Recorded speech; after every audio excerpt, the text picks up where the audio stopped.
요즘에 사실은 전 설교를 준비하면서 저번에 제가 이제 세월호 사건 터지면서 또 막 그 침통한 표정으로 제가 설교를 했잖아요. 근데 이게 끝나질 않네요. 그쵸? 끝나지도 않고 더 많은 군대 여러 가지 사건들이 터지고 그러면서 설교하는데 집중이 또 안 되는 거예요. 우라가 터져가지고. 그래서 누가 저보러 너무 감정이입 좀 그만하라고. 그래서 한성 교사랑 저랑 또 한바탕 우리가 아들이 있었으면 아마 손가락을 부러뜨리고 못 가게 했을 거야. 막 이러면서 너무 이 마음이 너무 아파서 그러면서 막 차 속에서 둘이 얘기하다가 성질나서 막 울고 이렇게 했어요. 그럼에도 불구하고 우리는 또 예배 자리에 와서 하나님을 예배하고 이런 과정을 통해서 우리는 하나님을 믿는다는 것이 뭔지 이렇게 시험 당하는 것 같아요. 그렇지 않습니까? 야, 네가 믿는 하나님은 왜 저렇게 조용하시냐? 지금 하나님 뭐 하고 계시냐? 우리가 어쩌면 이런 일들로 인해서 크리스찬들은 많은 조롱거리가 되고 그 다음에 하나님을 믿는 약한 자들은 또 마음이 많이 흔들리신 거예요. 이럴 때일수록 우리가 정말 믿는 하나님은 어떤 분이신가? 내가 진짜 예수 그리스도의 제자인가? 하나님이 나를 뭐라고 하시나? 이런 것들을 다시 한번 우리가 정확하게 붙잡고 나아가지 않으면, 뿌리가 깊이 박히지 않으면 맨날 흔들려요. 맨날 상처받는다 그러고, 여러분들 주위에 맨날 나 상처받았어, 시험 들었어 하는 사람들은 믿음 강한 사람들 아니에요. 대놓고 얘기하겠습니다. 맨날 시험 들고 맨날 마음 상처받고 이런 분들은 믿음의 복음이 그 삶에 깊이 뿌리 내리지 않고 있기 때문에 맨날 흔들리는 거예요. 흔들리긴 흔들리는데 뿌리째 뽑히지 않는다는 거죠. 제대로 말씀이 바뀌면. 그러면서 저는 요즘에 세월호 사건을 통해서 또 요즘에 윤일병 그런 자살 사건을, 구타 사건을 또 뭐 거의 죽였죠. 그런 사건들을 통해서 보면서 야, 인간은 정말로 사악하고 악하구나. 이게 누가 아니라 자기를 방어하기 위해서 또 같이 그 악한 고리에서 연결돼서 살아갈 수밖에 없구나. 이런 것들을 더 많이 깨닫게 되면서 야, 하나님의 은혜가 아니면 이 세상은 진짜 짜증나 살고 싶지가 않다. 이런 생각이 참 많이 들더라. 여러분들은 어떻게 사셨는지 모르지만 우리가 그래서 크리스찬으로 산다는 게 뭔지 더 많이 생각하게 하는 시기인 것 같습니다. 오늘 말씀에 보면 11절, 12절, 13절, 14절의 말씀을 통해서 우리가 알아야 될 게 뭔가. 먼저 11절의 말씀을 잠깐 다시 한번 읽겠습니다. 다시 한번 11절 읽겠습니다. 시작. 하나님의 사람이여, 그대는 이 악한 것들을 피하십시오. 의와 경건과 믿음과 사랑과 인내와 온유를 쫓으십시오. 하나님은 여기는 이제 세 번역은 하나님의 사람이여 라고 되어 있지만 개역 개정에 뭐라고 되어 있냐면 너 하나님의 사람아 라고 이렇게 부르고 있어요, 우리를. 여러분들이 너 하나님의 사람이구나, 너 하나님의 사람아 라고 이야기를 들을 때 아멘 하고 대답하시기, 부끄럽지 않게 대답하실 수 있으세요? 저도 순간 머뭇거려져요. 저야말로 네 하나님 이렇게 얘기하기가 순간 머뭇거려져요.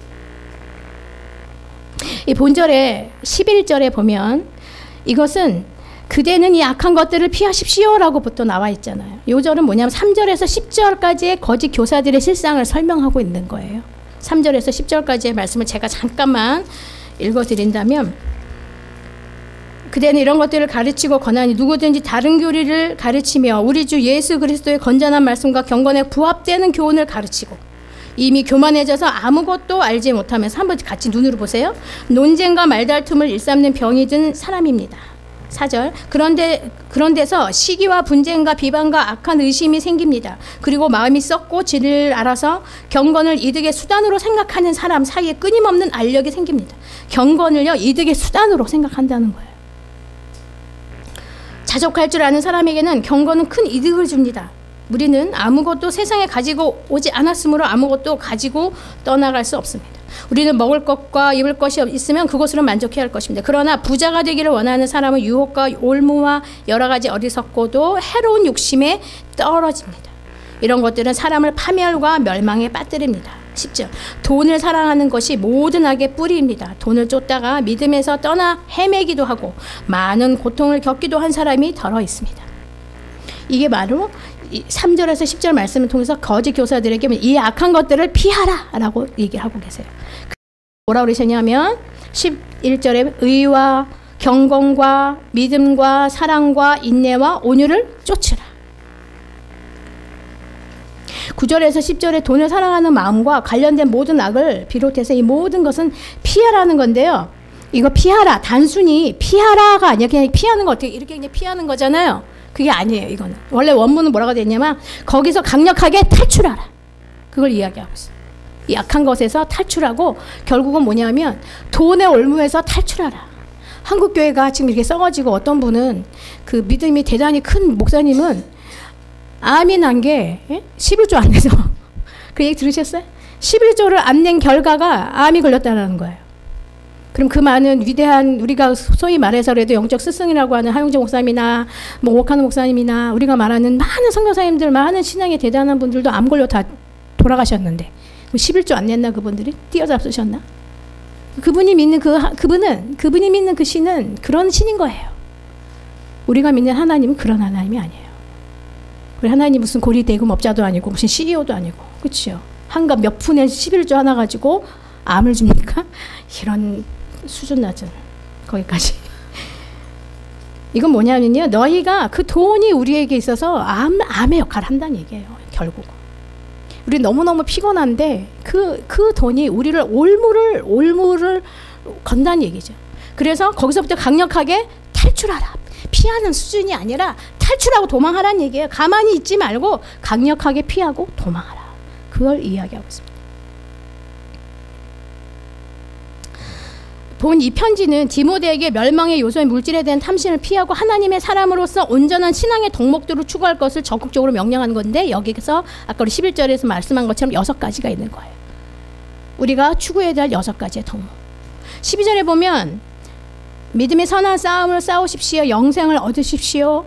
하나님께서는 영생을 얻게 하시려고 그대를 부르셨고 또 그대는 많은 징기들 앞에서 훌륭하게 신앙을 고백했습니다. 라고 말씀하고 있어요. 본절에서 믿음의 선한 싸움을 싸운다는 것은요. 믿음에서 나오고 그것에 의해서 고치된 고상한 싸움을 하라는 거예요. 우리가 믿음 생활을 하는 데는 뭐랄까 주여 가만히 있는 것만이 믿음의 생활을 하는 것이 아니라 믿음은 뭐죠? 너희가 믿음을 뭘로 보여주라 그러냐면 오직 의인은 뭘로 구원받는다 그랬죠? 믿음으로 구원받는다. 그러니까 믿는다는 거는 그냥 믿음 이렇게 갖고 있는 게 아니라는 거예요. 인내하고 이렇게 믿는다는 게 아니라 삶으로 보여지는 걸 믿음이라고 얘기해요. 실제적인 살아있는 믿음. 그래서 우리 계속 구원파의 문제가 뭐냐? 믿었고 구원받았습니다. 끝. 삶이 없는. 그게 가장 큰 핵심 문제거든요. 내가 회개하고 구원받았습니다. 그러면 그 다음엔 없는 거예요. 끝이에요. 그렇기 때문에 아무렇게나 상관없이 세상의 사람보다도 비교할 수 없이 그렇게 사는 거예요. 여기서 우리가 믿음의 선한 싸움 12절에 보면 믿음의 선한 싸움을 싸우십시오. 영생을 얻으십시오. 하나님께서는 영생을 얻게 하시려고 그대를 부르셨고 또 그대는 많은 증인들 앞에서 훌륭하게 신앙을 고백했습니다. 여기서 영생이라는 거는요. 요한복음 17장 3절에 보면 예수 그리스도를 아는 것이라고 이야기했어요. 이러한 영생은 디모데가 취하고 있지만 바울은 그 소유한 영생을 지금 그러니까 이 영생은요. 여러분 영생은 뭐죠? 쉽게 말하면 영원한 생명을 얻은 걸 얘기하는 거잖아요. 근데 그 영생은 뭐냐? 우리가 죽어서의 일이 아니고 미래의 일이 아니고 오늘 지금의 일인 거예요. 하나님 나라는 죽어서 천국 가는 게 아니라 어디죠? 오늘 지금. 하나님 나라는 지금 진행되고 있다고 그랬잖아요. 그래서 제가 말씀드렸죠. 이미와 아직의 우린 낀 세대. 교회 공동체는 이미 하나님 나라는 왔고 그러나 완성되진 않았기 때문에 여기 이미 왔지만 아직은 완성되지 않았다. 그래서 우리는 교회 공동체가 이 가운데 이미와 아직의 낀 세대인 거예요. 낀 공동체인 거예요. 그래서 이 교회 공동체를 통해서 하나님 나라가 완성되어지는 거예요. 그렇기 때문에 여러분들은 내가 믿는 하나님은 천국 가서 그냥 천국이나 가는 그런 하나님의 수준이 아니란 말이에요. 제가 계속 말씀드렸죠. 만약에 우리가 천국만 보장받는 것이 우리의 구원의 완성이라면 그냥 지금 하나님 믿고 죽는 게 최고예요. 그렇지 않냐? 근데 왜 이상하? 천국은 되게 좋다고 하는데 죽으라고 그러면 무서워해. 그렇죠? 진짜 천국을 정말 좋은 곳이라고 생각한다면 죽음을 왜 두려워하죠? 진짜 천국이 대단한 곳이고 정말 하나님이 계신 것이고 완전한 것이고 대단하다면 지금 당장 죽는 것을 크리스찬 두려워할 것이 없는 거예요. 근데 천국을 내가 죽는 걸 두려워한다는 거는 물론 내가 약간의 지금의 삶의 현장의 가족들과 아마 저도 이런 얘기가 내 자녀들이 있었으면 조금 달라졌을 것 같은 생각이 있어요. 솔직히 말씀드려요. 그러나 그들과의 이별이 아쉽지 두려울 것은 없단 말이죠. 우리는 어떤 이런 영생을 소유한 자들이거든요. 근데 이 영생은 내일의 것도 아니고 미래의 것이 아니라 바로 오늘 내가 갖고 있는 것. 이 영생이라는 건데, 영원한 생명. 이것은 나이 드신 분의 문제만이 아니라 유초등, 태아기 같은 나이의 아이부터 시작해서 초등학생, 중등, 청년, 모든 노인들까지 다 같은 이야기예요. 모두에게 다 적용되는. 믿음에서 나오는 그런 우리가 삶을 살아야 되는데, 중요한 건 뭐냐면 영생을 얻다라는 의미는 뭐냐면, 얻는다는 거는 끌어당기고 껴안고 붙잡고 라는 뜻을 가지고 있어요. 그래서 바울은 선한 믿음의 싸움을 성공적으로 계속 싸움으로 영생을 확실하게 붙잡아라, 그 얘기를 하고 있어요. 선한 싸움은 영적 싸움을 이야기하죠. 길거리 가다 이렇게 때리라는 거 아니고 영적 싸움을 이야기하죠. 여러분, 영적 싸움을 하는 우리는 늘 싸운다라는 건 뭐냐면 사실은 전쟁터에 있다는 얘기예요. 전쟁터에, 지금 전쟁터라는 거예요. 그래가지고 전쟁터 할 때 어리버리하게 이렇게 했다가 총알 맞아 죽어. 야, 뭐 어딨냐? 막 이러다가 빙 하고 죽는 거예요. 무슨 얘기인지 아시겠죠? 정신 바짝 차려야 된다는 얘기예요. 사단이 우는 사자처럼 우리를 언제 확 삼킬지 몰라요. 정신을 바짝 차리지 않으면 안 돼. 이런 말씀, 제가 두려운 말씀 드려 죄송한데, 저는요 이번에 그 군대 세월호도 세월호고 그걸 보면서, 우리 한성교사가 옛날에 군대 생활하면서, 이제 한성교사도 되게 정의감이 강한 사람이, 약한 애들은 이제 우리 아버님이 대령 출신이셨잖아요. 그러니까 또 좀 빽이 있잖아요. 그러니까 그랬는데 학생운동에서 잡혀가가지고 군대를 갔거든요. 학생운동 하다가 잡혀서 군대를 갔어요. 그러다 보니까 그 백으로 뭐 대단한 보직을 갈 수는 없는 상황이에요. 그 주의를 받는 상황이라. 근데도 약한 애들 있으면은, 야, 나와봐! 우리 아버지 대령이야! 막 도와주고 그랬대요. 근데 그러면서 하는 얘기가 뭐냐면, 옛날에는 그래도 육체적으로 좀 힘들었지. 육체적으로 좀 고문을 하고 막 육체적으로 힘들었지. 지금처럼 너무나 계획적이고, 너무나 정신적으로, 또 육체적으로 이러지 않았다라는 거예요. 그러면서, 야, 세대가 점점 악해진다는 것이 이 말이구나. 근데 이것은 군대 문화만의 문제가 아니에요. 사실은 초등학교 이지매하고 왕따하는 것부터 시작하면 이 사회 자체가 다 그렇게 병들어 있는 거죠. 근데 거기는 갇혀 있으니까 어떻게 빼도 박도 할 수 없으니까 더 당한 거지만, 이 사회 자체가 초등학교부터 왕따 당하고, 선생님이 어떤 선생님은 아이들을 계속적으로 왕따시키고 이런 거 보셨죠? 선생님이 그 짓을 하는 거예요. 그러니까 이 나라는 군대만의 문제가 아니라 총체적으로 이 나라는 다시 하나님 앞에 완전 바뀌어지지 않으면 가망이 없는 거예요. 인간의 눈으로. 이런 상황에 있는 것을, 현재를 보시고 어떡하냐라고만 생각할 게 아니라, 그렇다면 우리 크리스찬은 어떻게 살아야 될까? 나는 그 삶의 현장에서 나는 어떤 역할을 해야 될까? 하나님을 믿는 사람은 입으로만 교회당에 모여서 우리끼리 좋아서 할렐루야 맨날 치킨 먹고 콜라 먹고 만 하는 일이 아니에요. 우리 그걸 뭐라 소금 덩어리라고 그러는 거예요. 소금은 덩어리는 의미가 없어요. 소금은 각자에 가서 맛을 내야만 그 소금의 역할을 하는 거거든요. 우리는 그렇다고 찔리지 마세요. 어제 치킨 먹은 분들. 예, 저도 치킨과 콜라를 먹어요. 뭐냐, 그것만 중심이 아니라 그렇게 먹고 힘내서 으쌰 하고 삶의 현장으로 나가라는 거예요. 중요한 거. 삶의 현장에서 너 하나님의 사람이구나. 너 하나님의 사람이고 너는 다르구나 라고 하는 것을 보여줘야 된다는 얘기죠. 13절에 보면은요, 만물에게 생명을 주신 하나님 앞과 본디빌로드에 훌륭하게 증언하신 예수 그리스도 앞에서 그대에게 명령합니다. 14절, 그대는 우리 주 예수 그리스도께서 나타나실 때까지 그 계명을 지켜서 흠도 없고 책망받을 것도 없는 사람이 되십시오. 여기서 13절의 말씀처럼 이 명령한다, 예수 그리스도에게 그대에게 명령한다라는 건 바로 11절 12절의 말씀이에요. 의와 경건과 믿음과 사랑과 인내와 온유를 쫓으라. 선한 싸움을 해라. 이것이 바로 명령. 명령은 뭐죠?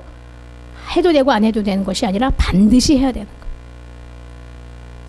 하나님은 인격적이신 분이라 우리를 막 이렇게 명령해서, 야, 너 이렇게 이렇게 막 들들볶는 타입이 아니에요. 우리 하나님에 대한 이미지를 좀 바꾸셔야 돼요. 그분은 되게 유머러스하시고 되게 아티스트적인, 창조적인, 컬러풀한 거 되게 좋아하시고, 음악도 트로트도 허용하시고 앵가도 허용하시는, 되게 재밌고 즐거우신 분이에요. 우리 하나님을 너무 무섭고 이런 하나님만 생각할 게 아니라 힙합 다 좋다고 하세요. 네. 우리가 단기 설교 가고 그럴 때 멘토 이런 팀 봐봐요. 어디 옛날에 저거 미쳤나? 지금은 아니잖아요. 그게 얼마나 선교의 귀한 도구 역할을 하는지 몰라요. 그러면서 거기서 쏟아져 내는 복음. 그렇기 때문에 설득력이 있죠. 사회와 세상과 단절된 복음이 아니고요. 그 안에서 살아 운동력이 있는 복음. 우리는 그렇게 살아내는 거거든요. 그래서 크리스찬들 딱 보면 왜 이렇게 칙칙해? 너무 율법적이야 이런 느낌이 들면 여러분들 좀 잘 못 살고 계신 거예요. 저 사람은 참 잘 살고 고상한데 품위도 있는데 왠지 여유도 있는데 되게 착실해. 이런 느낌. 이런 느낌을 주셔야 돼요. 예, 우리 한번 연습해봐요. 그렇다면 하나님이 명령하신 6가지가 뭘까? 구체적으로 한번 말씀드리면 첫째는 의입니다. 의. 의는 뭐냐 하면 이것은 칭의에 합당한 올바른 행동, 즉 하나님께서 의롭다고 인정해 주시는 법적인 의로움의 결과로서 성도의 삶을 통해 나타나는 실제적인 의로움을 얘기합니다. 뭐 이렇게 뭐라는 거야? 잘 모르시겠죠? 쉽게 말하면 칭의.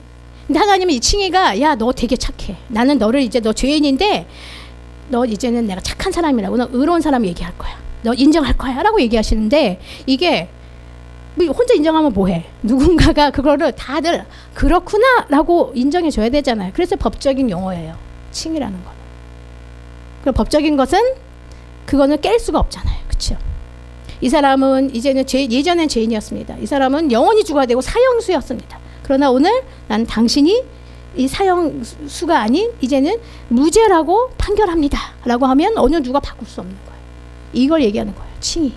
넌 죄인인데 이제는 너는 의인이야 라고 하나님께서 말씀하시는 거예요. 그러니까 자기 자신이 맨날 죄인인 사람들이 있어요.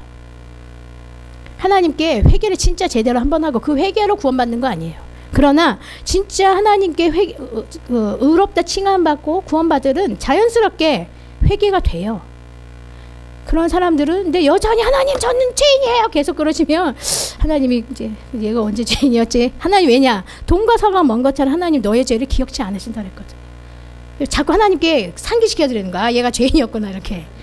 우리가 죄를 회개하는 건 뭐냐? 하나님의 사람으로 구원과 상관없는 얘기를 하는 거야. 우리가 이미 구원은 확증받았어요. 그러나 여전히 이 부분은 우리가 가지고 있는 여러 너의 구원을 확증할 필요가 있다라고 해요. 근데 우리가 회개할 게 있죠.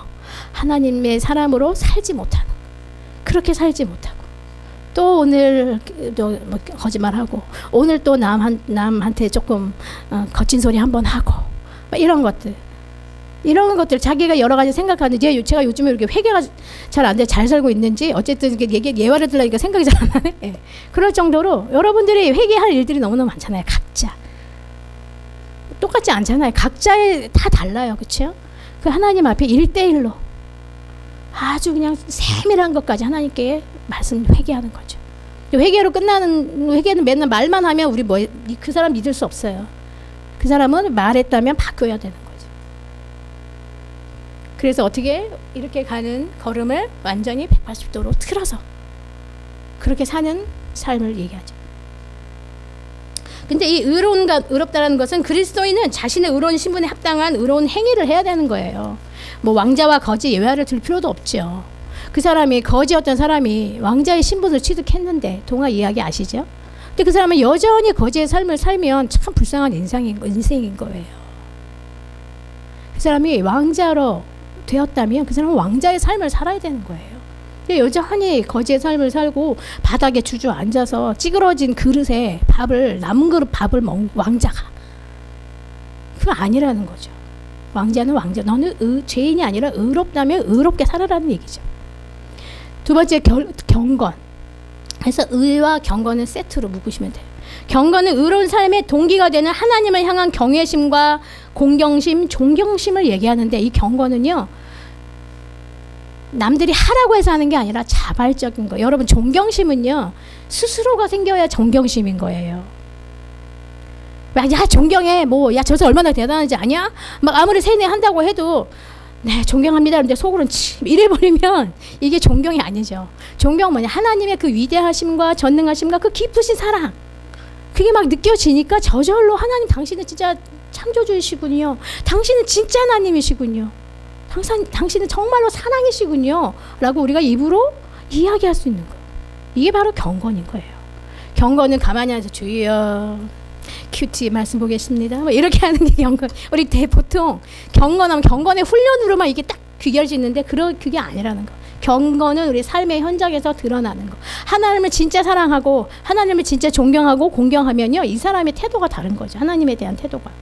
이것은 칭의, 아까 얘기한 것처럼 의롭다 칭함을 받은 것에 합당한 의로운 삶을 살 수 있도록 성도의 마음에서 동기를 만들어내는 거야. 네, 왜? 하나님은 너무나 존경스럽고 그다음 공경할 만하고 칭송할 만한 분이기 때문에 나는 내가 이렇게 의롭게 살아야 돼 라고 하는 마음을, 동기의 역할을 하는 거예요. 이 경건의 마음은. 따라서 이런 의와 경건이야말로 하나님의 성품을 닮아가는 행위라고 베드로후서 1장 3절에 말씀하고 있어요.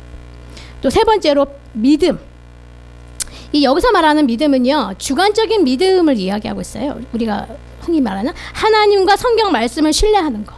그래서 하나님에 대한 신뢰와 의존을 가지도록 하는 것을 원리로 하는 것에 믿음이에요. 근데 여러분, 의존이라고 하는 것은 하나님에 대한 전적인 의존. 우리가요, 저는 이제 이 세상에서 참 불쌍한 사람들이 여러 가지 있지만 제가 제일 불쌍한 사람 중에 하나의 마음을 갖고 있는 사람 중에 하나가 고아예요. 이 세상에 태어났는데 아무도 없어. 그래서 우리 조카들 막 신나게 재밌게 막 놀고 그러면 왜 그런지 모르겠는데 걔네들 보면서 자꾸 고아 생각이 나. 야, 니네들은 행복한 줄 알아라. 옥상에서 막 풀장 놀이하고 막 신났다고 맨날 동영상 보내거든요. 저희 엄마 보시라고. 이렇게 참 좋으면서도 한편으로는 야, 근데 이 세상에 태어났는데 아무도 없다면 얼마나 충격적이고 너무나 쓸쓸하고 그럴까, 서러울까.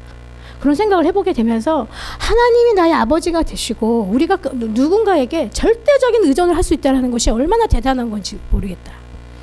조금이라도 힘들 때 내 손 하나 잡아주고 내 얘기 하나 들어주고 그것만으로도 힘들지 않습니까? 당장 나지면 어려워 차비라도 하면 그래, 아무 계산 없이 차비라도 보내주고. 나도 없는 사람인데. 저는 선교사 생활하면서 그런 걸 되게 많이 느꼈거든요. 차기도 없는데 선교사인데 나한테 쌀집을 짊어지고 가져오시고, 그 알량한 얼마 후원금에서 또 쪼개서 선교사 또 도와주고, 이런 걸 보면서 아, 이게 진짜 사랑이구나. 이게 인간의 사랑으로는 될 수 없는 거예요.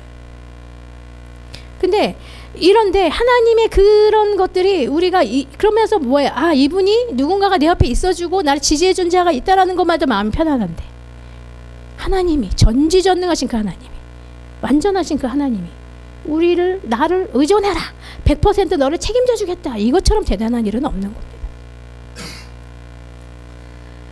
우리는 믿음을 감정적으로 해석하고 경험하라는 모습을 보이지만 진정한 믿음은요, 창조주이시고 우리의 아버지 되신 전지전능하신 하나님을 신뢰하고 그 뜻을 알려주는 성경 말씀을 믿고, 성경 말씀은 우리가 전체적으로 믿고 많이 읽으셔야 되고 그 말씀 깊이, 그 말씀에 침전돼야 되는 이유 중에 하나가 뭐예요? 그분의 마음, 그분의 뜻을 우리가 읽어내는 거예요. 근데요, 우리가 믿음은요, 이 감정적인 것만이 아니에요. 전인격적인 거예요. 믿음은 이성적이면서도 감정적이면서 지성적이면서 모든 전인격적인 것이 다 동원되는 믿음인 거예요.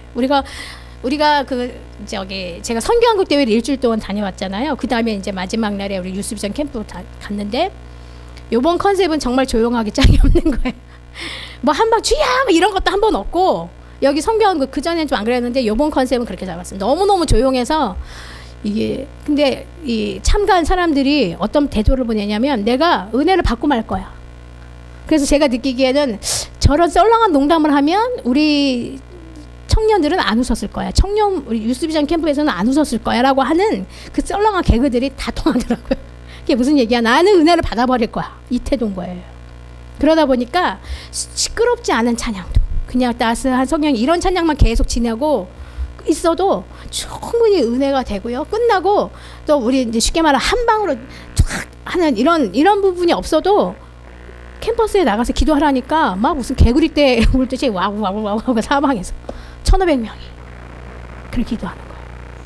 물론 그분들한테는 선교라고 하는 중요한 목표가 있고 그 목적이 있었기 때문에, 모였기 때문에 좀 달랐을 거예요. 일반 캠프보다는. 그럼에도 불구하고 그것을 보면서 그렇지, 우리는 믿음이나 신앙생활의 형태가 너무너무 다양하다는 거죠. 그래서 믿음은 감정적인 것, 내가 감정을 움직이고 그랬을 때만 은혜 받은 것이 아니고, 그것만 믿음이 아니라 믿음은 전인격적이라는 거예요. 이성으로, 지성으로 여러 가지로 반응하고 그것을 움직이게 하는 것. 그 다음에 네 번째는 아주 중요한 것인데, 이것은 사실은 우리를 움직이게 하는 아주 핵심인데요. 그리스도인이 추구해야 되는 가장 핵심적인 게 뭔데? 핵심적인 게 바로 사랑이에요. 인간의 마음에 일어난 하나님의 역사의 결과를 보여주는 것으로 그리스도인이 추구해야 될 아주 가장 핵심적인 것. 그래서 요한일서 4장 10절에 보면 믿음과 사랑이 중요하다라고 말씀하시면서 뭐냐면 믿음과 사랑은 동시에 언급되는 거예요. 믿음과 사랑은. 이것은 믿음의 결과가 사랑이라는 거예요. 진짜 너가 믿었다? 사랑이 나온다는 거예요. 행동으로.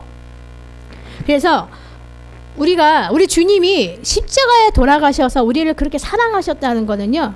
우리 예수님이 하나님을 사랑한 것이 전제가 되는 거예요. 하나님 아버지의 마음을, 그 아버지의 마음을 읽어내고 싶고 그 아버지의 뜻을 따르고 싶은 그 사랑의 마음이 있었기 때문에 아들을 보내시는 그 아버지의 마음을 읽었기 때문에 예수 그리스도가 십자가에서 죽을 수 있는 그 사랑을 보여줄 수 있었던 거예요. 지금 서울 광장은 이런 사람들로 되게 많이 가득 차 있어요. 사실은 저도 시간만 되면 가고 싶은데 계속 갈 수가 없는 상황이 돼서, 물론 마음만 먹으면 또 갈 수도 있겠죠. 그래서 참 감사한 것은 지금 요즘에 대형 교회들이 너무너무 부끄럽게 하잖아요. 소위 말해 큰 교회 목사님이라고 하는 분이 너무너무 우리 기독교를 부끄럽게 하잖아요. 물론 작은 교회들도 부끄럽게 하는 교회들 많아요. 근데도 불구하고 제가 요즘에 새롭게 깨닫는 건 뭐냐면, 그거에 한 반해서 또 작은 교회들, 정말 예수님의 제자로 살아가는 교회들이 반짝반짝 빛나고 있는 그 보석 같은 교회들이 나타나고 있어요. 30명, 40명, 50명, 60명 되는 그런 교회들이 정말로 성도들과 함께 잘 먹고 잘 살 수 있는 분인데도 그 빈민촌에 들어가서 교회를 세우시는 분도 계시고, 청소년 청년들 사역하기 위해서 오병 이떡이라고 하는 분식점을 내면서 걔네들은 부모 안 계시다든지 할머니와 같이 산다든지 이런 사람들 언제든지 그곳에 와서 자유롭게 먹고 이야기할 수 있는 사랑방 역할을 하는. 근데 이게 큰 교회가 아니고요, 다 작은 교회들이 하는 거예요. 그럼 그 목사님 머리가 완전 노래요. 청소년 애들하고 이렇게 좋은 관계를 맺으려고 옛날에 강구민 형제님 머리카락 색깔처럼 노래. 저 맨 처음에 왔을 때 저 형제는 또 무슨 캐릭터인가 막 이러고 생각하고 있었거든요. 물론 저는 컬러풀한 걸 좋아하기 때문에 싫지는 않았지만, 예. 그런 색깔의 목사님이 머리를 막 이러고 다녀요. 애들하고 같이 누가 날라리인지 누가 뭔지 모를 정도로. 근데 그러면서 그렇게까지 하는 이유가 뭐겠어요? 그 아이들을 얻으려고, 그 영혼을 얻으려고 하는 거죠. 그러니까 저희가 실망하고 절망할 것은 없어요. 왜? 결국 하나님이 하실 거거든요. 근데 그런 하나님이 하시는 일이 뭐냐? 예수의 제자들이 하는 거. 진짜 예수의 제자들. 레디컬 제자도 뭐랬죠? 급진적. 너무 할렐루야. 잘 하셨어요. 변혁적, 급진적 그런 제자들이 하는 거예요.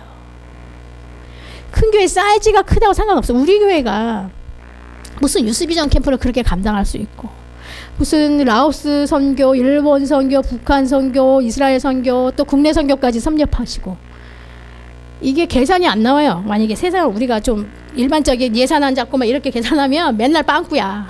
빵꾸 아시죠? 빵꾸 될 수밖에 없어요. 그래서 이것은 하나님이 하시고, 그 예수님의 제자로 너 나를 따라. 제자는 뭐 예수님이 하셨던 그 길을 걷는 거잖아요. 같이 따라가는 거잖아요. 따라가니까 하는 거예요. 이런 주님의 꿈꾸신 교회 같은 교회들이 점점 빛나고, 진흙탕 속에서 그 더럽고 추악하고 물질에 매여있는, 복음은 없는, 건물만 남아있는 그런 상황에서 반짝반짝 보석처럼 빛나더라는 거예요. 그걸 발견할 수 있어요. 그런 목사님들이 또 지금 시청 광장에 가서 목사님들이 그 애쓰고 힘쓰는 사람들을 모아놓고 커피를 계속 무료로 제공하고 있는 거예요. 떼약볕에서 힘든데. 그리고 어떤 분들은 하루하루 릴레이 단식도 하고 있어요. 이것은요, 무슨 인권의 문제라든지 그런 문제 것이 아니에요. 단순히 세상 사람들의 어떤 인권의 문제, 사회운동의 문제가 아니에요. 그러면은 목사님들이 왜 거기 초교파, 장로교, 감리교, 교단, 침례교 다 들어가 있거든요, 그분들은. 교파의 문제도 또 아닌 거예요. 교리의 문제도 아닌 거예요. 이것은. 광장에선 기독교라고 하는 책이 있거든요. 광장은 뭐냐? 우리 삶의 현장을 이야기하는 거예요. 교회당에 갇혀있는 크리스찬이 아니고, 교회당에 갇혀있는 기독교가 아니라 삶의 현장에서 반짝반짝 빛나는 보석 같은 그런 크리스찬들, 그런들로 인해서 이 썩어빠진 이 한국 사회와 썩어빠진 한국 교회가 그래도 지금 이렇게 왕창 무너지지 않고 이렇게 갈 수 있는 것은 그들이 보석처럼 빛나고 소금 역할을 하고 있기 때문이에요. 이제 그들이 딴 사람이 아니라 우리가 돼야 되죠. 그리고 우리여야 되는 거예요.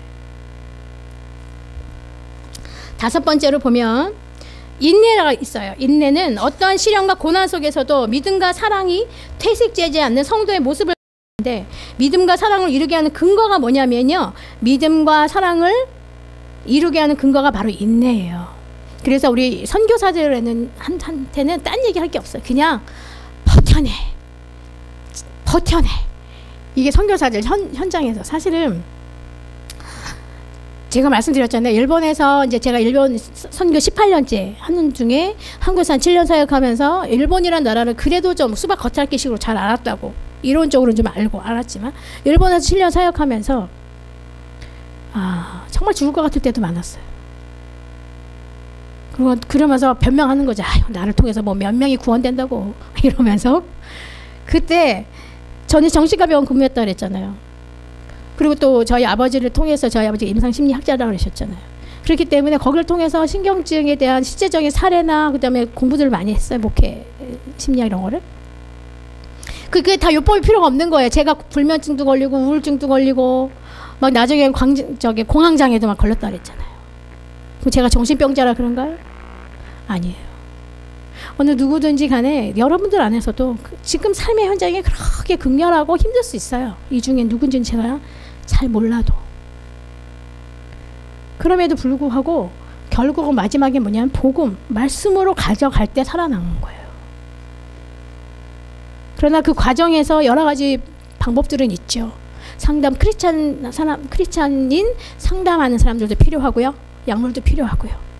그러나 결국은 뭐냐, 우리 한선교사가 지금 철원에 내려가 있으면서 제일 감사한 게 뭐냐면요, 실제로 저희는 또 좀 너무 서울 사람들이라 이 꽃 하나를 제대로 못 따, 풀을 제대로 못 빼요. 그래가지고 저번에 김숙경 우리 자매님하고 목사님하고 사모님 오셨는데 저희 마당에 있는 꽃들을 다 이렇게 정리해줬거든요. 풀을 뽑아주고 다시 숲을 잃었어요. 그래서 제가 사진 한번 찍어올려다가 너무 욕을 바가지로 먹을까봐. 그러니까 또 누가 우리 이제 같이 기도회 하는 분식집 하는 분이 제가 또 한번 정리해 드릴게요. 그러니까 한성교사의 나라, 우리는 여기 왜 온 거니? 막 이렇게 생각했는데, 감사한 것은 거기서 같이 이제 또 한성교사가 이제 왔다 갔다 못하면서 요즘에 한 달에 한 번 뭐 두 달 하면 여기 오잖아요. 그러면서 거기서 또 저희 어머니가 섬기는 철원제일감리교회라고 하는 교회에서 감사한 거는요, 매일매일 기도를 해주시는데요, 한성교사만 위해서 기도를 해줘요. 그 시간을 따로 냈어요. 그런데다가 무슨 얘기를 하시냐면, 선교사님, 철원에서요 무슨 일만 생기면 가장 먼저 생각나는 사람이 됐으면 좋겠어요 라고 그 목사님 말씀하시는 거예요. 그렇게 그 얘기를 듣는 순간 이건 천천만만을 얻은 것 같은 거예요. 사실은 철원은 우리에겐 선교지거든요. 너무 낯설어. 아직도 우리 집에 개구리가 들어와요, 요만한 것들. 그럼 나는 파리채로 주야 막 이러면서 보이시죠? 시츄에이션 보이시죠? 어떻게 이놈의 요만한 개구리, 대문 앞에 이따만한 개구리 막 밀림 선교하는 것도 아니고 내가 그럼에도 불구하고 그걸 이렇게 주야 이러면서 감당이 될 수 있는 거는 거기서 그런 분들 우리를 지지해주고 같이 기도하는 그룹들이 있다 보니까 그걸 감당할 수 있더라고요. 그러면서 우리 또 목사님하고 사모님을 또 기억하게 됐고, 우리 교회, 주님이 꿈꾸신 교회의 성도님들 다시 기억하게 되겠어요. 정말로 내일처럼 우리를 기도해 주시고 도와주시는 것들을 보면서 한성교사랑 나랑, 야 우리는 뭐 민폐 캐릭터 아니냐? 뭐 맨날 민폐만 끼치는 것 같아. 뭐야. 그러면서 그래, 그래서 우리가 그들의 그 신앙을 더 다져주는 역할을 하나 보지 막 이러면서 합리화를 시키지만, 중요한 거는 우리가 그 교회 안의 공동체는 서로 유기체적인 공동체, 지체의식을 갖고 서로가 의지하고 버텨주고 인내해주고 끌어주고 포용해주고, 이게 사실은 교회 공동체거든. 입으로만 뭐 우리는 가족이야, 언니 누나 동생 매형 이럴 필요가 없는 게, 정말로 우리가 마음을 다해서 막 다 퍼져가지고 나는 또 손가락 빨지 마시고, 그게 아니라 같이 가는 그 공동체, 이 교회 공동체가 하나님 나라 완성을 이루는 과정을 하는 거예요. 그래서 인내는 뭐냐면요, 아까도 말씀드렸는데, 그래가지고 우리 선교사들이 막 죽을 것 같고 저도 막 그럴 때마다 선교사들한테 얘기하는 거였어요. 돈이 아무리 많다고 해도요, 네팔 같은 데 전기가 안 들어오면 냉장고에 의미가 없는 거예요. 무슨 얘기인지 아시겠어요? 선교지 하면 돈을 많이 벌었다고 해도 삶의 현장 자체가 다르니까. 일본은 돈을 아무리 보내줘도 살 만큼 살 수가 없고 일본은 비싸서. 그러니까 뭐 몇몇 사람들은 안 그래요. 물론 선교사들 중에는 빈익빈 부익부가 있어요. 그렇지만 기본적으로 선교사들은, 후원받는 선교사들은 빈익빈이에요. 그러다 보니까 그럼에도 불구하고 우리가 그래서 맨날 하는 게 뭐야? 야, 우리는 끝까지 인내하고 살아야 돼. 끝까지 견뎌내자. 근데 여러분의 삶도 그렇게 사셔야 돼요. 여러분이 혹여라도 상황과 환경이 나를 조여들고 관계에 어려움이 있다 할지라도 견뎌내는 거예요. 인내하는 거예요. 근데 이것이 뭐냐? 이것이 있을 때 사랑과 믿음이 제대로 그 역할을 하고 사랑과 믿음의 근거가 되는 거죠. 미도리노 교회에 일본의 요코하마 미도리노 교회라고 있어요. 일본에 되게 좀 그 총망받는. 근데 여기에는 어린이들 스텝 중에 걔네들 이름을 뭐라 그러냐면 섀도우 CF라고 한대요. 그게 뭐냐면 그림자 스텝이에요. 섀도우 스텝. 그림자 스텝. 그림자는 뭐죠? 있는지 없는지 모르는 거예요. 근데 뒤에서 늘 따라다녀. 그러니까 얘네들은요, 청소년, 청년 사람들이 뭐 집회하고 끝나잖아요. 그러면 어느 순간에 샥샥샥 닌자 거북이 같은 애들이 샥샥 나타나서 다 정리를 하는 거예요. 샥 없어져. 너무 이름이 예쁘지 않아요? 섀도우 스텝. 그러니까 하나님 안에서 일할 때 티내지 않는 거예요. 칭찬받으려고 하는 거가 아닌 거예요. 우리는.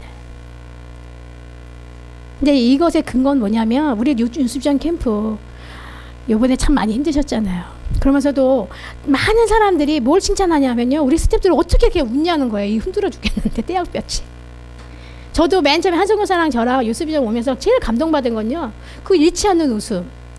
교회 와가지고 약간의 저 사람 실체가 저거구나 깨달은 격도 있지만, 예, 뭐 가장 많이 웃는 사람이 그렇지만요, 사실은 그럼에도 불구하고요, 저 유스비장 캠프에서 어쩌면 저렇게 저 힘든데 얼굴 하나 찡그리지 않고 저렇게 웃어야 될까. 그래서 저도 그런 거 있어요. 너무 싫은 사람이 오고 있잖아. 근데 웃어야 돼. 그러면 이제 입만 올리는 거야. 이렇게. 아십니까? 일본에서도 그런 일 많이 했어요. 그러니까 일본은 혼내야 다 때만 속마음 겉마음 다르잖아요. 그러니까 너무 아주 질질질질 볶는 성도가 오면 오하요 고자이마스. 아니 표정 나오십니까? 입만 올라가. 정말 오하요 고자이마스가 아니야. 근데 이럼에도 불구하고요, 저는 제가 느낀 건 일본에서 되게 친절하잖아요. 그냥 속마음이 없어도 친절한 게 좋더라고요. 속으로부터 무슨 대단한 심령적으로만 친절하겠어요? 그거 안 해도 괜찮아. 그냥 입만 친절해도 좋겠어.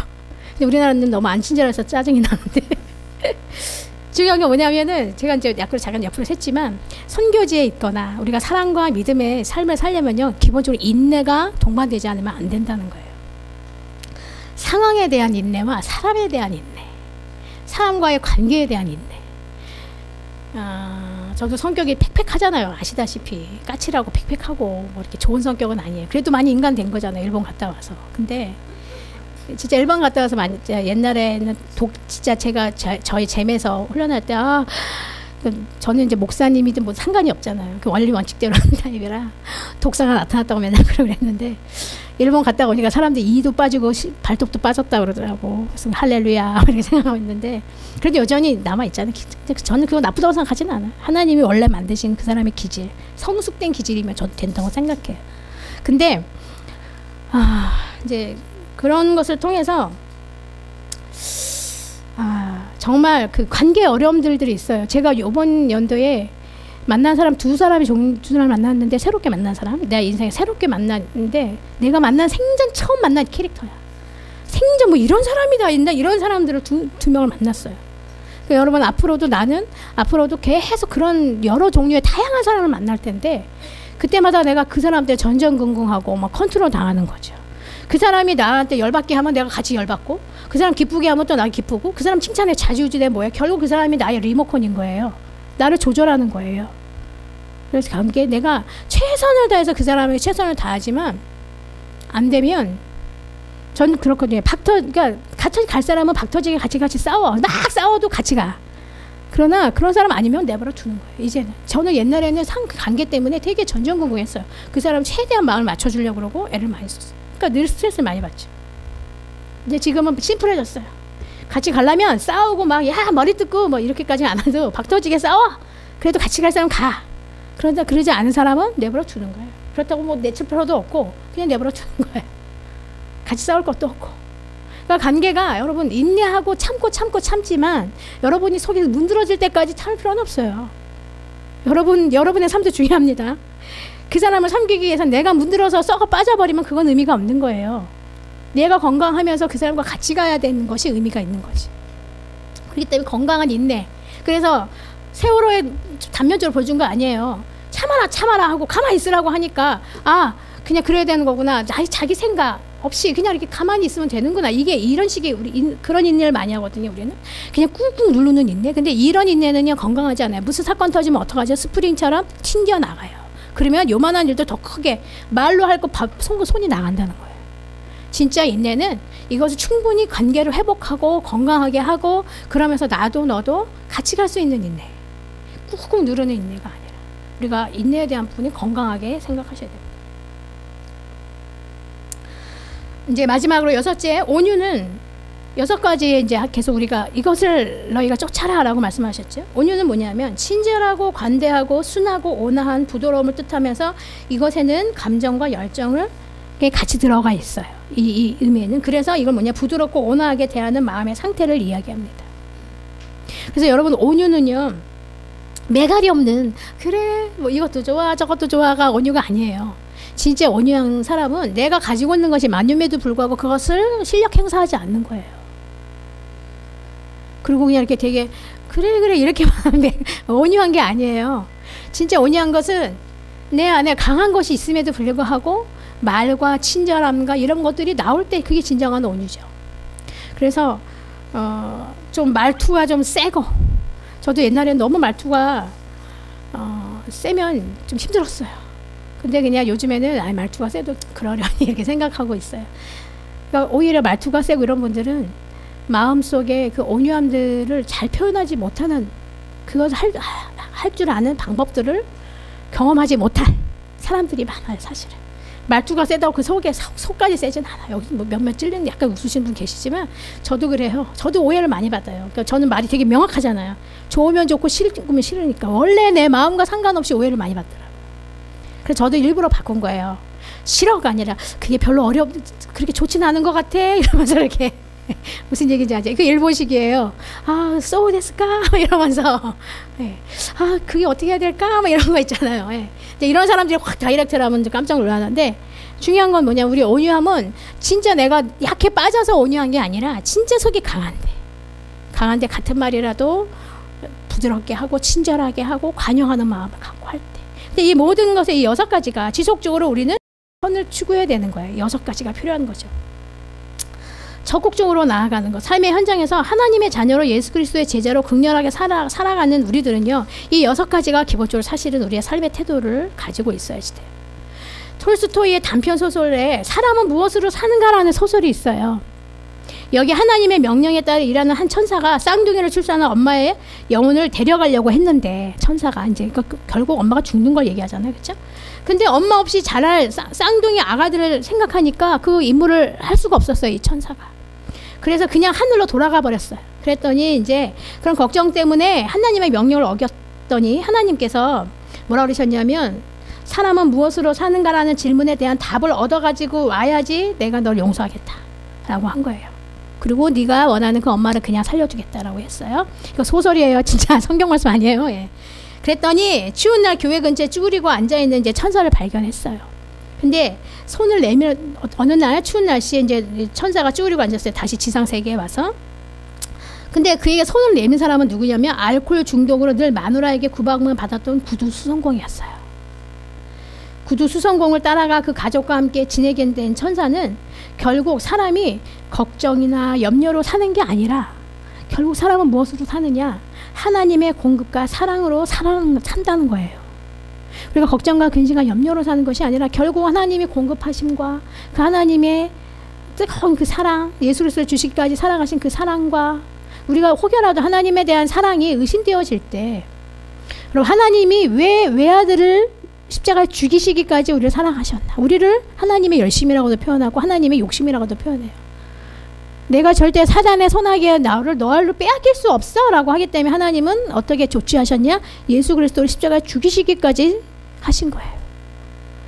여러분이 하나님의 사랑이 의심될 때 딴 거 생각할 필요가 없는 거예요. 십자가의 사건을 생각하시면 돼요.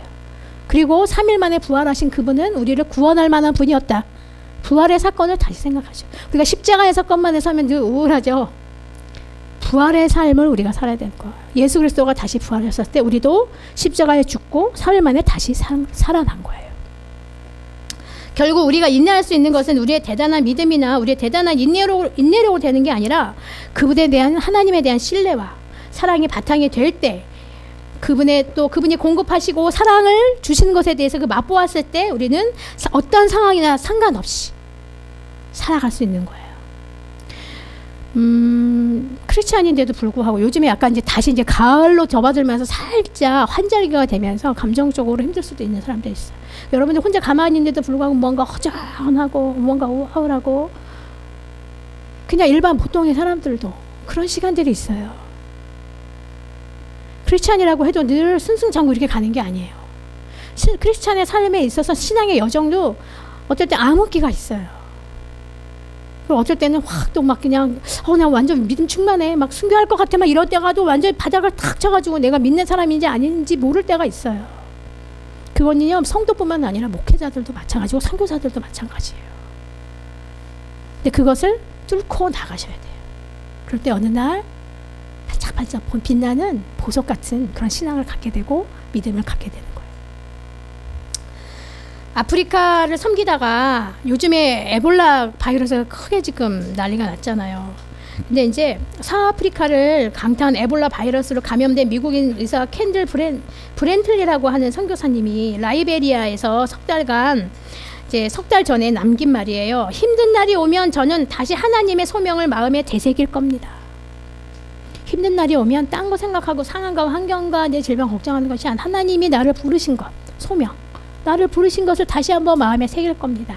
라고 얘기했어요. 한 번도 가본 적이 없는 곳에서 그 사람이 의료 선교사로 그래서 지금은 이제 미국으로 후송돼서 에볼라 약을 맞고 지금 회복되고 있다고 합니다. 여러분들 우리가 잘 알지도 못하는 나라 가서 의료 선교하고 아프리카 사람 가고 그거 산다는 것 자체가 아무리 의사가 조금은 더 혜택을 받는다 할지라도요 삶 자체가 질이 엉망진창이에요. 근데 거길 굳이 왜 가겠어요, 그렇죠? 또 우리 주님 꿈꾸신 교회 지금 단기 선교 이제 국내로 갔잖아요. 안성하고 그 다음에 어디 갔냐면 제주도하고 안산을 갔잖아요. 그분들이 뭐 얼마나 편안하게 자겠어요. 교회 바닥에서 잘 거라는 생각이 들어요. 아니면 호텔에서 자겠어요? 아니라는 거죠. 교회 바닥 아니면 게스트룸이겠죠. 게스트룸 여러 명이서 같이서 와글거리고 잘 테죠. 우리 유수비전 캠프 본당에서 그 와글거리면서 잤잖아. 그럼 누가 보면 웬 궁상이야. 막 이렇게 생각할 수 있어요. 그 은혜가 우리를 감당해내지 못하는 거예요. 그 하나님에 대한 은혜가 그거와 상관이 없는 거예요. 상황과 환경과 상관이 없는 거예요. 우리의 삶은. 그래서 이 세상에 삶이 어떻게 돌아가든지 전쟁의 소리와 있고 한국 사회가 짜증나고 한국 교회가 왜 이런지 모르겠고 지금 여전히 열부른다고 막 이런다 할지라도 그것은 그것대로 있으면서도 우리는 여전히 하나님께 나아갈 수 있는 힘. 우린 그런 크리스찬으로 살아야 된다. 단단하게. 세계를 품는 크리스찬은 뭐냐 하면은요 바로 이런 삶이 기본이 된 사람들이 또 하나의 삶을 사냐 어떻게 사냐 광장에 산 기독교 아까 말씀드렸죠.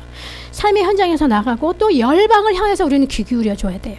에볼라의 아프리카 이 에볼라 사건이 실제적으로 우리나라에 많이 들어올 가능성은 없어요. 그럼에도 불구하고 우리가 왜 관심 가져줘야 되느냐. 아프리카 사람들이 죽어가고 있는 것을 왜 관심 가져줘야 되느냐. 중국의 사람들이 지진으로 죽어가고 있고 일본의 사람들이 방사능으로 또 지진으로 쓰나미로 죽어가고 있는 것들에 대해서 우리가 왜 관심 가져줘야 되느냐. 우리는 유기체적으로 연결되어 있다면 온 우주가 이게 연결되어 있다는 얘기예요. 서로가 연결되어 있다는 거예요. 우주 공동체를 이야기하고 있어요. 내 교회 수준으로 교회 공동체 교회는요. 요거 우리가 주님 꿈꾸시면 이 교회당을 이야기하는 것이 아니에요. 우주적인 하나님도 생각하셔야 돼요. 그래서 우리가 큐티를 할 때도 우주적인 하나님 또 하나님을 보면서 나의 삶은 또 어떻게 사는가 이거를 같이 보셔야지 돼요. 제일 어리석은 사람은 눈앞에 있는 요것만 보는 것이 가장 어리석은 사람이에요. 이걸 확대하면은요 우리는 세계를 품은 사람들이에요. 선교사를 삶의 현장으로 나가는 사람들 있지만 우리가 지금 여기서 그래서 금요일 한 달에 한 번 하는 기도 합주에 열심히 나오세요. 거기서 우리가 잘 모르는 인도 사람들 위해서 잘 모르는 아프리카 사람들 위해서 기도하는 것이 무슨 의미가 있어요. 우리가 같이 선교하는 거거든요. 우리만 잘 먹고 잘 살자고 하는 것이 한국 교회를 망쳐버린 거거든요. 주님이 꿈꾸신 교회는 이름값대로 계속적으로 이렇게 나아가야 돼요. 어렵지만 우리 성도님들 중에도 아니 이렇게 어려운데 무슨 라오스 선교회, 이스라엘 선교회, 무슨 일본 선교회 뭐 하겠어라고 하는 마음이 조금이라도 있을 수 있어요. 그거는 어떻게 생각하면 이해가 돼요. 그렇지만 예를 들어서 조선에 선교사들이 자기네 나라가 완전히 복음화 될 때까지 기다렸을 때 우리나라에 복음을 들고 올 수가 없는 상황이었어요. 우리나라에 복음을 들고 왔을 때 그 나라도 3%, 4%의 복음화율이었어요. 그럴 때도 땅끝까지 이르네 증인이 되리라는 그 말씀 통해서 한국 땅에 왔단 말이죠. 한국 땅에 그 복음이 심겨지지 않았으면 우리는 여전히 선교사들이 우리나라로 와야 되는 상황이고 우리는 몰라가지고 지옥으로 달려가고 있는 신세가 될 수 있어요. 여러분들 중에도 복음을 못 들었는 사람이 태반일 거예요. 이제 우리는 선교사를 보내는 상황이 됐잖아요. 그렇죠? 교회를 세우고 그것은 그분들의 덕택인 거예요. 지금보다도 훨씬 어려웠지요. 한번 선교지로 간다는 건 죽는다는 걸 작정하는 거였어요. 그렇죠? 배 타고 오고. 양화진, 합정동 양화진에 한번 가보세요. 장년부라든지 청소년부 합정동 양화진에 가면 정말 아기 1살짜리부터 해서 너무너무 우리나라를 위해서 선교하러 와서 돌아가신 분이 너무너무 많아요. 그 중엔 일본인 한 명도 있어요. 그래서 중요한 건 뭐냐면 우리가 사는 것은 나 혼자 이 세계, 이 자리에 이 지역으로 사는 것이 아니라 우리가 열방을 품고 같이 살아가야 돼요. 국내와 해외와 이 선교가 주님이 꿈꾸신 교회가 너무나 욕심부리는 게 아니라 당연히 하는 거예요. 미셔널 처치, 선교적 교회는 당연히 해야 되는 거예요. 근데 거기에 여러분들이 함께 하고 계시다는 거예요. 기도로 섬기시고 또 헌금으로 섬기시고 같이 준비하시고 이것들이 얼마나 하나님이 귀하게 보시는지 몰라요. 지구촌은 유기적인 겁니다. 함께 연결되어 있다는 거예요. 그렇기 때문에 방치하면 결국 우리도 해를 봐요. 예를 들면 일본 방사능 문제도요. 사실은 우리가 바로 옆에 있잖아요.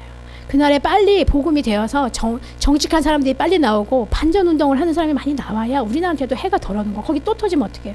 남의 나라 것도 없어요. 사실 우리나라가 고리가 문제예요. 고리 원전이. 그럴 때 우리가 이거 남의 일이구나 생각할 게 아니에요. 우리가 거기에 시민의식을 가지고 크리스찬으로 우리가 구원은 하나님이 세상을 이처럼 사랑하사 할 때 세상이라는 건 사람만 이야기하시는 게 아니에요.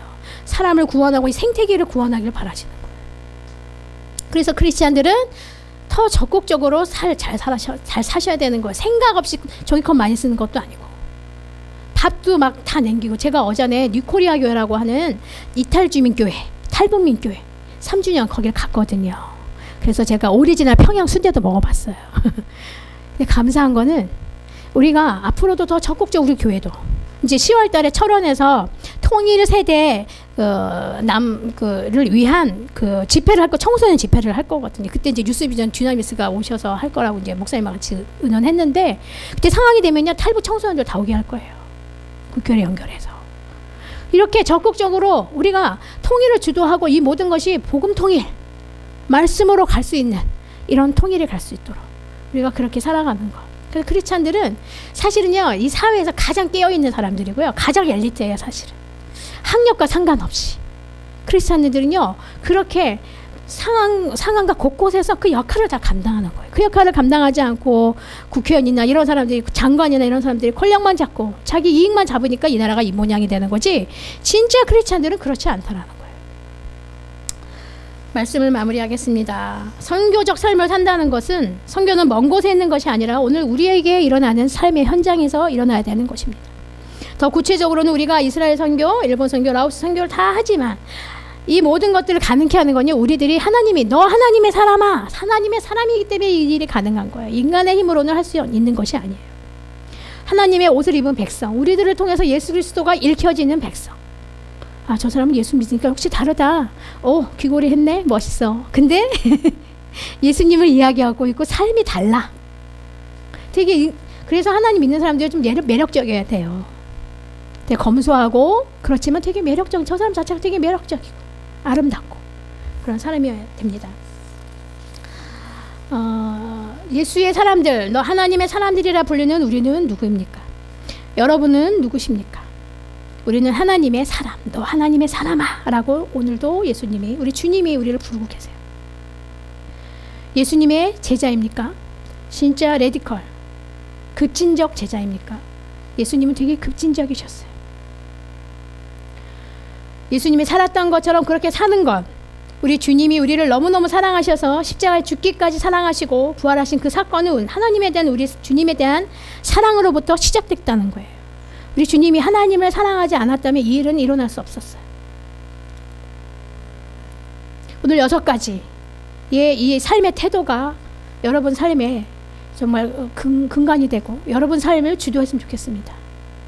그래서 우리가 진짜 의롭다고 칭함을 받은 자로 그냥 하나님을 정말로 공경하고 하나님을 경외하는 그 경건을 가지고 믿음과 사랑을 가지고 인내와 온유함을 가지고 그렇게 해야지가 아니라 오늘 당장 그렇게 우리가 살아내는 그런 삶을 사시기를 소망합니다. 이 시간 같이 기도했으면 좋겠는데요. 오늘 말씀을 듣고 내가 하나님 이 6가지 중에서 이런 부분이 좀 많이 약합니다. 하나님 저의 삶이 이렇게 변화됐으면 좋겠습니다. 라고 기도하셨으면 좋겠고요. 또 한 가지는 오늘부터 어제부터 시작됐던 안성, 제주, 안산 국내 단기 선교로 나아가는 우리 팀을 위해서 중보 기도해 주시기 바랍니다. 또 한 가지는 우리 한국 사회와 한국 교회가 하나님 앞에서 새로워지고 하나님 앞에 철저히 회개하고 우리 예수님이 하나님 세상을 사랑한 것처럼 그렇게 사랑할 수 있는 한국 교회가 되게 해달라고 그렇게 기도하셨으면 좋겠습니다. 다 같이 기도하시겠습니다.